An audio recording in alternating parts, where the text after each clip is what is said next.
Les respeto una situación y una nota exclusiva. Bueno, tiene que ver con lo que está pasando en Venezuela, es un tema que venimos siguiendo hace muchos años. La pregunta que me hacía recién es, la verdad que ¿hasta cuándo va a seguir esta situación límite, ¿no? Hablamos de crisis social, crisis política, una crisis muy tremenda desde la energía, la falta de agua, una oposición que está diciendo que va a marchar a Miraflores, una presión internacional como por lo menos hasta ahora no se había visto hacia el gobierno de Nicolás Maduro. Estamos hablando de un presidente reconocido por decenas de países como Juan Guaidó, otro presidente como Nicolás Maduro. Bueno, estamos en comunicación con un hombre que fue durante muchos años muy cercano a Hugo Chávez Frías, el expresidente venezolano, se llama Rafael Ramírez. Voy a darle los cargos que ocupó en estos últimos años para que vean de la persona con quien estamos comunicados a través de Skype.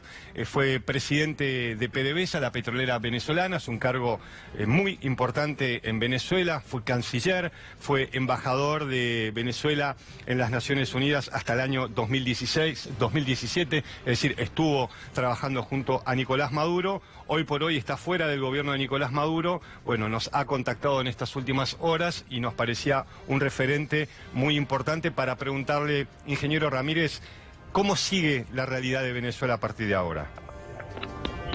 Bueno, gracias. Primero que todo, saludos allá a Argentina, a Buenos Aires querido.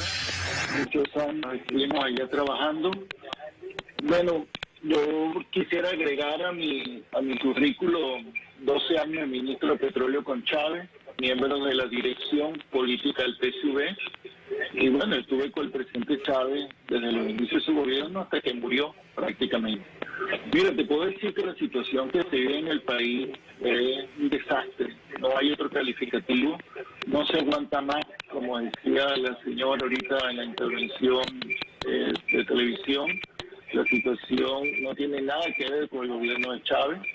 El gobierno de Nicolás Maduro no es un gobierno chavista, ni progresista, y mucho menos socialista. Nuestro país vive una situación que en términos económicos es lo peor, un paquetazo neoliberal. Si cerramos con una hiperinflación de 1,7 millones %, tenemos una caída del PIB de menos 54% acumulada. El bolívar no vale nada, el sueldo promedio mensual es $1,7 de persona, lo cual nos coloca en los índices de pobreza y pobreza extrema, de acuerdo a las Naciones Unidas. Y han salido 3,7 millones de venezolanos, la mayoría de ellos jóvenes, es decir, para los cuales trabajamos tanto con el presidente Chávez, hoy abandonan un país que está caotizado. Acabamos de sufrir 4 apagones nacionales en menos de un mes. La producción de petróleo cayó de los 3 millones de barriles día, donde la dejamos con Chávez, a 600.000 barriles día de petróleo, y es decir, eso ha socavado todas las posibilidades de conducir el país, un país como el nuestro que depende altamente del petróleo. En términos de política, se violenta la Constitución a cada rato, no hay separación de poderes y se ha utilizado la justicia para persecuciones políticas. ¿Cuál es mi caso? Yo estoy exiliado fuera de mi país, así como más de 100 trabajadores de PDVSA y cerca de 100 oficiales chavistas que están presos y otra cantidad de opositores tradicionales. Entonces, una situación verdaderamente compleja. El discurso de la intolerancia y el odio es lo que ha copado la escena política del país, y nosotros podríamos llegar a cualquier escenario cruento. Ingeniero, bueno, usted estuvo hasta hace poco, ¿no?, ahí en el gobierno con Nicolás Maduro, más allá de que finalmente se fue. Digo, ¿qué cambió tan rápido? Porque usted estuvo hasta el 2017, me hace una descripción de un gobierno como si no hubiese estado en los últimos 10 años, pero estuvo hasta el 2017. Y el otro tema, ingeniero, es, y a partir de ahora que se teme la detención de Juan Guaidó, se habla siempre de el apoyo de los militares a Nicolás Maduro, si no, no podría seguir gobernando. ¿Cuál es el escenario, si lo puede resumir, de lo que ve usted en el corto tiempo para Venezuela? Sí, primero déjame decirte algo. Yo reivindico mis 12 años al lado del presidente Chávez. Entonces te digo, es un grave error que comete la opinión pública al confundir el periodo de Maduro con el periodo de Chávez. No tienen nada que ver. En el periodo de Maduro, desde el año 2014, el chavismo siempre es un movimiento muy crítico. Yo hice mis observaciones, hice mis críticas, las hice ante todas las instancias del PSUV, del gobierno, y la respuesta fue sacarme de PDVSA y prácticamente expulsarme del país. Yo estuve en el Consejo de Seguridad de las Naciones Unidas porque estoy convencido de que la agresión contra el país, independientemente del gobierno que sea, iba a venir desde afuera. Pero ya en diciembre del 2017, en el año 2017, fue insostenible mi posición como hombre de izquierda a favor del gobierno. Por eso renuncié. La persecución y la agresión ha venido de parte de ellos. Si no, yo estuviera en Venezuela. Es decir, yo renuncié a mi puesto, pero no pensaba renunciar al PSUV. De hecho, me postulé como posible candidato para las elecciones presidenciales y la respuesta fue persecución, pero no solo me pasó a mí, también le pasó a otros exministros, como el general Rodríguez Torres, que actualmente está preso. Entonces, no es que 10 años, no, yo soy chavista, reivindico el gobierno de Chávez, pero esto de Maduro no tiene nada que ver con lo que el presidente quiso ni lo que nosotros trabajamos. En relación a Guaidó, mira, yo lo he dicho, el problema es que la oposición sigue con una visión sesgada, desde solo un sector del país, de las élites que tradicionalmente han mandado en nuestro país.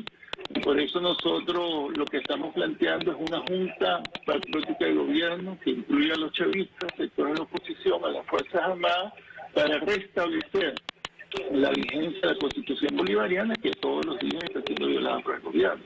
Se trata de restablecer la Constitución y retomar, bueno, el plan de la patria, el camino planteado por Chávez. ¿En qué momento se siente perseguido y cómo se cristaliza, cómo se palpa ser perseguido Venezuela y por qué toma la decisión de irse del país? Bueno, yo comencé a escribir justamente porque no fui escuchado en todas las instancias que planteé mis posiciones. Comencé a escribir en el 2016. He escrito más de 103 artículos en la prensa, tiene muchísimos seguidores, 200.000, 300.000 seguidores todos los domingos. Y he venido en un desarrollo, una crítica desde el chavismo, desde las posturas revolucionarias de lo que está pasando en el país. Bueno, la respuesta fue allá la persecución contra los trabajadores de PDVSA, pero esa está destruida, no es la empresa que todos conocimos que sostenía el país. Y a partir de allí, inmediatamente que yo renuncié, bueno, fui acusado como el enemigo número público del madurismo. Fui acusado de cualquier hecho de corrupción, o de traición a la patria. Es decir, como si el presidente Chávez, que me mantuvo solo durante 12 años, hubiera sido una especie de, no sé, un desaprensivo respecto al sector petrolero, que es el sector más importante del país. Han utilizado la justicia para perseguir a los dirigentes políticos. Cuando yo renuncié a las Naciones Unidas, estaba tomando mi vuelo para Caracas, recibí llamadas de jefes militares, todos chavistas, amigos míos, que me advirtieron que no fuera porque la orden de detenerme estaba dada ya por el presidente Maduro y iba a suceder lo mismo con Rodríguez Torres, como efectivamente después sucedió.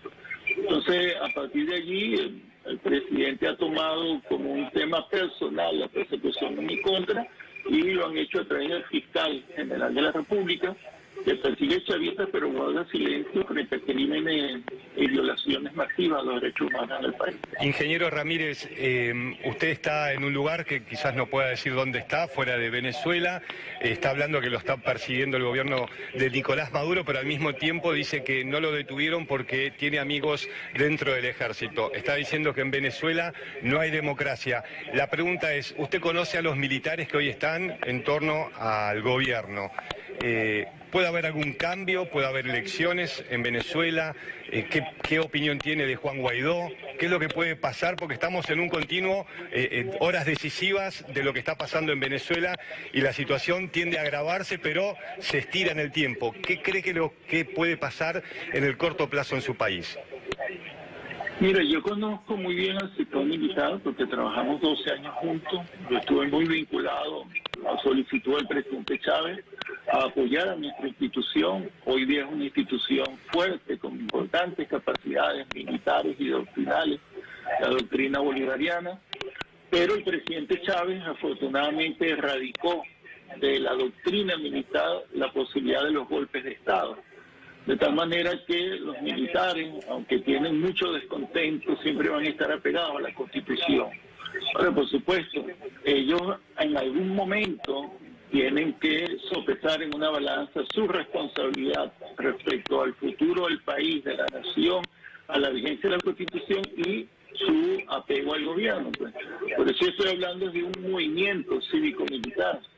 Ellos, lo que pasa es que en el país todos sufrimos de, el chantaje de lo que ha sido un discurso permanente extremista y del odio de la derecha, un error fundamental de la derecha, que la derecha lo único que le propone a la otra mitad del país es la revancha, la persecución, el ojo por ojo, en una situación que nadie va a aceptar por un tema de supervivencia. Por eso hay que abrir una opción intermedia, que dejemos a un lado la intolerancia y pongamos sobre la mesa la razón política, rescatar la razón y entender que tenemos que juntarnos todos para resolver el desastre que hay en el país. El país está muy mal. 3,7 millones de muchachos fuera es demasiado, es nuestro futuro que se nos fue del país. Todos los servicios están colapsados, nuestra empresa principal está destruida. ¿Qué opinión tengo de Guaidó? Bueno, Guaidó representa al Partido Voluntad Popular, que es voluntad de extrema derecha, en un partido de extrema derecha, y creo que ellos cometen el error de seguir actuando, hablando a nombre de solo una élite. La mayoría de la gente que está siguiendo a Guaidó lo que está es cansada de Maduro. Ahora, Maduro no puede seguir aprovechándose de la paciencia y la lealtad del pueblo chavista, porque eso en algún momento va a colapsar. La gente está desesperada realmente.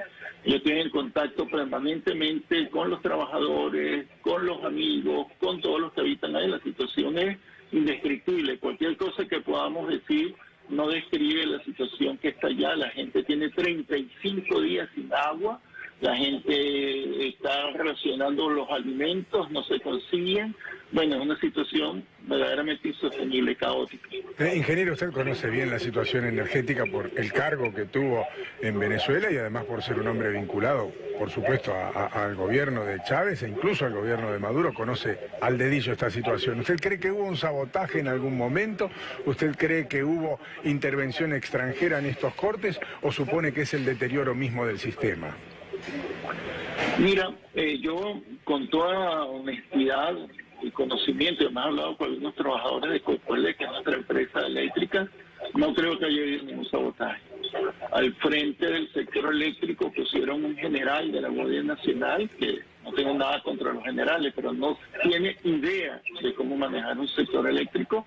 El 70% de nuestro sector eléctrico depende de la hidroelectricidad, pero nuestra demanda cayó de 19.000 megavatios solo a 14.000 megavatios, justamente por la caída del PIB. Es decir, no hay una demanda de carga.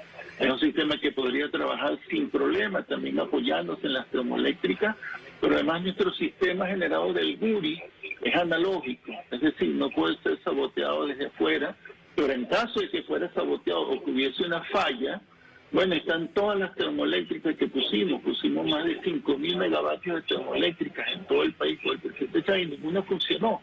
Pero no solamente eso, tampoco funcionaron las plantas eléctricas en los hospitales, las plantas en las estaciones de bombeo de agua, las plantas en los aeropuertos, las plantas en los sistemas de comunicación. Es un desastre total del sistema porque ambos sectores estratégicos, la electricidad y el petróleo, lo han puesto en manos de los militares. Maduro ha utilizado el sector económico un poco para darle cuotas de poder, no a todos los sectores militares, sino a la Guardia Nacional, que es la que sale a reprimir, que es la que está en la calle, no así el ejército. Entonces son dos cosas distintas y tienen que ver con la característica de nuestro país, ¿no? Pero yo no creo que haya habido un sabotaje. Siempre que suceden estas cosas, Maduro alega la hipótesis del sabotaje. Igual lo hizo en PDVSA, igual ha sido por el sector de alimentos. Indudablemente, yo no quiero decir que nadie está respaldando las sanciones de Estados Unidos contra Venezuela por un tema de principio. Son ilegales, no pueden ser aceptadas por nadie, pero esto no tiene nada que ver con las sanciones. O el origen no tiene que ver con las sanciones, el origen tiene que ver con una pésima administración del país. El país le quedó grande a Nicolás Maduro y se lo dijimos, no solamente yo, también se lo dijo el ministro Giordani. No hay ningún ministro de Chávez que tengo el gobierno de Nicolás Maduro. A todos nos han sacado, nos han puesto de lado. Usted como seguidor y amigo de Chávez, y supongo que debe haber habido una mesa chica en el momento de tomar decisiones cuando a Chávez le quedaba poca vida, ¿algunos de ustedes le sugirió, le habló de Maduro? ¿Fue un tema de discusión o fue una decisión única de Chávez, esta especie de herencia de poder? Bueno, es que la gran confusión aquí, la gran manipulación es que Chávez no pensaba morir. Yo estaba con él, era de las 3 personas que estaba con él, y él pensaba que volvería, la última operación que se hizo en Cuba, volvería al país, bueno, estar al frente de todo. Lo que él tenía duda es que si iba a poder estar al 10 de enero, que es cuando acordó la constitución inicial, el periodo presidencial, y entonces dijo que en ese caso, donde tendría que haber elecciones en 30 días, habría que votar con Nicolás Maduro. Pero jamás pensó morir, jamás pensó en que Nicolás fuera su heredero, ni jamás pensó en darle un cheque en blanco para Nicolás hiciera lo que le diera la gana. De hecho, en esa mesa donde está el mensaje, bueno, solo quedan 2 de los que estaban en esa mesa, que éramos como 10. Es decir, una vez que murió que se enfermó el presidente Chávez, ya no pudo hablar más, y cuando murió, bueno, ya cada quien interpreta sus palabras a su conveniencia, ¿no? Pero el presidente Chávez nunca debatió su muerte, nunca lo pensaba, realmente la muerte lo sorprendió a Chávez. Le voy a hacer 2 preguntas, si me las puede responder bien cortitas. Ingeniero, ¿qué cree que haría Chávez si estuviese hoy en el poder? ¿Qué cree que pensaría Chávez hoy de lo que está pasando en Venezuela? Chávez se hubiera levantado contra Maduro. Si tuviera poder lo destituiría y tal vez lo metería preso. Y si estuviera en la calle, se hubiera levantado contra él. Yo hablaba con algunos comandantes del 4 de febrero, por mucho menos lo que está pasando ahorita, el presidente Chávez se alzó el 4 de febrero del 92. Ingeniero, ya que tiene vínculos con Argentina, los tuvo durante el gobierno de Chávez y durante su presencia en el gobierno, hubo una relación muy fuerte entre ambos países. Evidentemente usted conoce la Argentina, conoce a funcionarios o exfuncionarios argentinos, algunos de ellos hoy detenidos. ¿Qué opina de la situación de Argentina hoy? ¿Cómo la ve usted desde su lugar? Bueno, muy mal, muy complicada. Un gobierno que está desarrollando un programa neoliberal que ha reprimido mucho y que ha utilizado la justicia para persecuciones políticas. Yo aprovecho para mandar desde acá un saludo a la presidenta Cristina Kirchner, un saludo a Julio Devido, que sé que está preso, está detenido por situaciones políticas, acusado de cualquier cosa, como nos está sucediendo a todos nosotros. Igual le pasó a Dilma, le pasó a Lula, le pasó a Correa. Ahora se utiliza la justicia como una herramienta de persecución. Como ya a nadie le da miedo que a uno lo acuse de ser del Internacional Comunista, entonces te acusan de corrupto o de narcotraficante o de lo que sea, ¿no? Pero es un desastre lo que está sucediendo allá, pero debo decirte, lamentablemente, que el gobierno de Macri y el gobierno de Maduro se parecen mucho en los efectos. Tal vez el discurso es distinto, pero bueno, y la relación internacional, pero los efectos sobre la población son terribles. Y en cuanto al tratamiento de la política, el autoritarismo, el abuso de poder, se parecen demasiado. Es muy triste lo que está pasando, no solamente en Venezuela y Argentina, sino en toda la región. Hay un retroceso hacia posiciones de derecha extrema que hace años habíamos superado. Ingeniero, estamos viendo militares rusos, aviones rusos, la amenaza constante del presidente Trump de que todas las opciones están sobre la mesa. Lo que parecía un problema de Venezuela se generó una crisis regional por la crisis humanitaria y ahora vemos a jugadores del mundo cada vez más pesados metidos en la crisis venezolana. ¿Cree posible la posibilidad de un enfrentamiento militar a gran escala en Venezuela o una intervención estadounidense en Venezuela? Bueno, eso sería el peor error que se podría cometer en la región, y eso significaría que tendríamos una guerra que se esparciría hacia Colombia y Ecuador con certeza, porque somos países que tenemos similares, tenemos una frontera de más de 2.000 kilómetros cuadrados, y bueno, y tenemos mucha relación política, social. Eso sería un desastre, pero creo que además los problemas internos del país deben ser resueltos por los venezolanos. El hecho de que se han involucrado otros países, otros intereses, habla mucho de la debilidad del propio liderazgo, tanto de la oposición como del gobierno. Si nosotros vamos a traer a otros a que jueguen nuestro destino de acuerdo a sus intereses, bueno, estamos liquidados como una nación soberana, ¿no?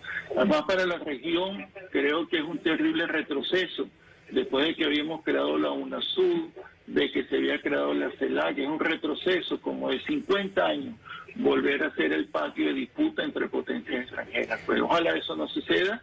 Yo no creo que vaya a suceder, porque aquí todo el mundo saca sus cuentas y yo creo que tenemos que seguir optando que la solución a nuestros problemas se deben desarrollar entre venezolanos y en base a nuestra Constitución.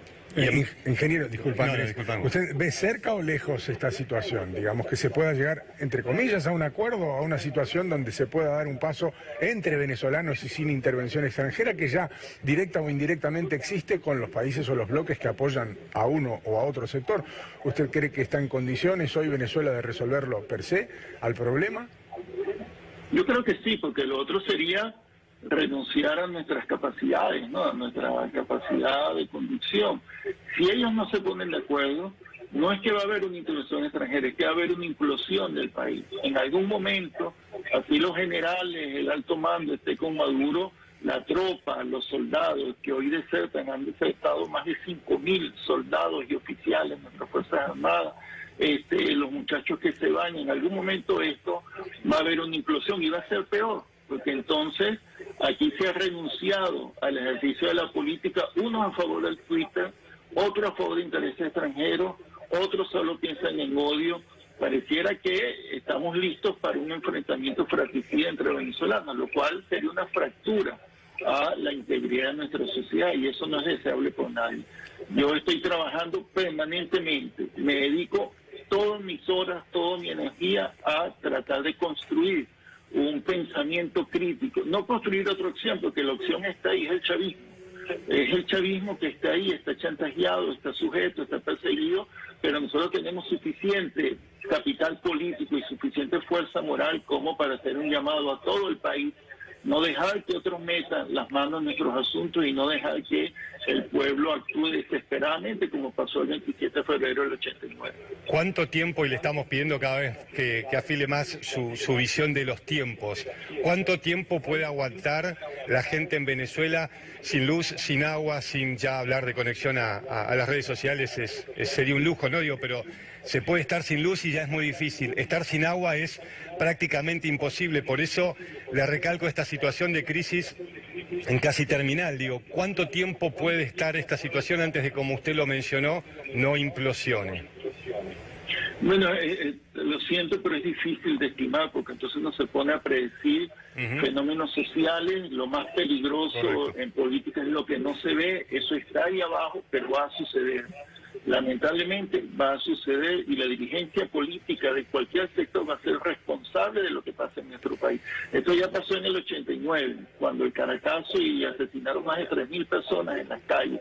Ojalá no lleguemos a eso, pero yo insisto en que la dirigencia política tiene que asumir su responsabilidad. Yo la asumo y por asumirlo me ha caído encima todo el odio de todos los sectores, pero hay que asumirlo, hay que dar un paso al frente y sobre todo los sectores progresistas en nuestra región tenemos una gran responsabilidad de alertar que aquí no se está debatiendo un modelo de derecha contra un modelo progresista, no, ahí lo que hay es un desastre y nosotros tenemos que luchar para que la opción progresista se mantenga sobre el juego político, si no vamos a estar en manos del fascismo. La gente está desesperada.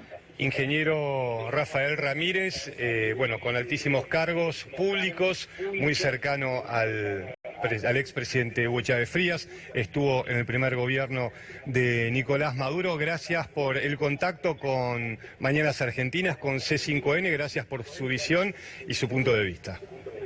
Mire, y gracias a ustedes por dar tanto cobijo a tantos venezolanos. Se lo agradecemos mucho. Hasta luego, muchas gracias. Saludos a todos. Un fuerte abrazo. Hasta luego, ingeniero. Bueno, una gran nota que consiguió Andrés Repetto con un hombre muy vinculado por razones obvias, a la política interna de Venezuela, un hombre chavista 100%, así se Y define en él. campaña, ¿no? Claramente. Claramente en campaña, hasta el año 2017 dentro del gobierno del propio Nicolás Maduro, hasta que las diferencias se volvieron insalvables, dando su punto de vista desde un lugar muy particular. PDVSA es la empresa más grande de Venezuela, este señor fue el presidente, fue canciller venezolano, además de haber estado en la mesa chica de las decisiones de Hugo Chávez, por lo tanto me parece que lo que dijo es muy valioso. E incluso se animó a hablar sobre la situación en Argentina, ¿no? Bueno, y el tema de que no hay sabotaje, ¿no? Digo, es como para poner blancos sobre fríos, blancos sobre negros, perdón, un hombre que conoce bien la interna del tema eléctrico, ¿no? Y de generación de energía en su país también. Una nota que va a tener repercusión sin duda sobre la situación en Venezuela y el continente que consiguió Andrés Repeto, el propietario de AR.TV. Así es.